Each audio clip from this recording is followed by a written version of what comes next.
The Book of Esther, chapter 1. This is what happened during the time of Xerxes, the Xerxes who ruled over 127 provinces stretching from India to Cush. At that time King Xerxes reigned from his royal throne in the citadel of Susa, and in the 3rd year of his reign he gave a banquet for all his nobles and officials, the military leaders of Persia and Media. The princes and the nobles of the provinces were present. For a full 180 days he displayed the vast wealth of his kingdom and the splendor and glory of his majesty. When these days were over, the king gave a banquet lasting 7 days in the enclosed garden of the king's palace, for all the people from the least to the greatest who were in the citadel of Susa. The garden had hangings of white and blue linen, fastened with cords of white linen and purple material to silver rings on marble pillars. There were couches of gold and silver and a mosaic pavement of porphyry, marble, mother of pearl, and other costly stones. Wine was served in goblets of gold, each one different from the other, and the royal wine was abundant, in keeping with the king's liberality. By the king's command, each guest was allowed to drink with no restrictions, for the king instructed all the wine stewards to serve each man what he wished. Queen Vashti also gave a banquet for the women in the royal palace of King Xerxes.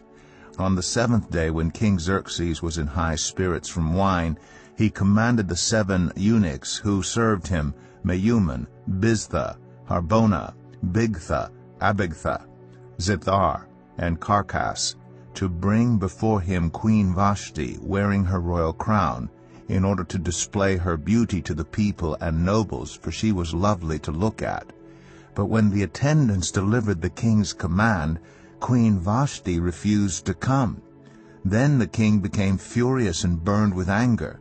Since it was customary for the king to consult experts in matters of law and justice, he spoke with the wise men who understood the times, and were closest to the king, Karshena, Shethar, Admatha, Tarshish, Meres, Marsena, and Memucan, the 7 nobles of Persia and Media, who had special access to the king and were highest in the kingdom.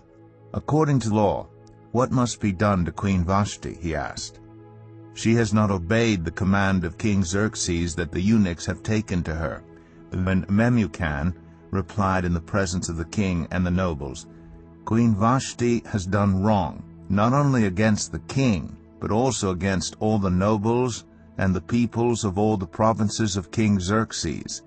For the queen's conduct will become known to all the women, and so they will despise their husbands and say, King Xerxes commanded Queen Vashti to be brought before him, but she would not come.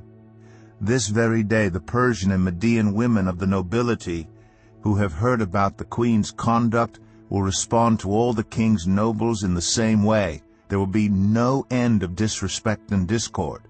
Therefore, if it pleases the king, let him issue a royal decree, and let it be written in the laws of Persia and Media, which cannot be repealed, that Vashti is never again to enter the presence of King Xerxes. Also let the king give her royal position to someone else who is better than she. Then when the king's edict is proclaimed throughout all his vast realm, all the women will respect their husbands, from the least to the greatest. The king and his nobles were pleased with this advice, so the king did as Memucan proposed. He sent dispatches to all parts of the kingdom, to each province in its own script, and to each people in their own language, proclaiming that every man should be ruler over his own household using his native tongue.